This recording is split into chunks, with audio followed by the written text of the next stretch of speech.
İmamət necə ki dini hifz eləyirdi, xanım Zəhra da imaməti hifz elədi. İmaməti qorudu. Bu xidmət çox dəyərlidir. Biz bu iş üçün xanım Zəhraya nə qədər təşəkkür edəsi yazdı. Yanam sınan kuşlar evet ağlaram Zəhra. Sən kör kişidən hətta etdin üzünü pünhan, bir borclu qalıb oradan iffət sənə, ya Zəhra. Xanım Zəhra ideal qadındır da.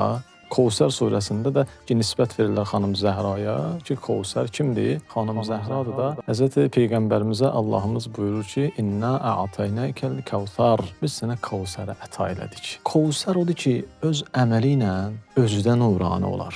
Ailəsi də nurani olar, cəmiyyəti də nurani eləyər. Yanmış qapı tərəfdən evdən çıxar hər axşam, ağlar doyunca eylər, ahval gəzər bəqidə. O qəlbi parə və ağlaram Zəhra. Dünyasını dəyişəndən sonra belə Həzrət Əlini incitmək istəməyən bir xanım idi. O ki, vəsiyyət edir, məni gecə kəfənlə, gecə qusl elə, gecə dəfn elə. Dəfn eləməyi ki, bildi ya. Bəs qusl eləməyi nüş gecədir. O zaman da belə işığı yox, bir şey yox, qaranlıq olardı da.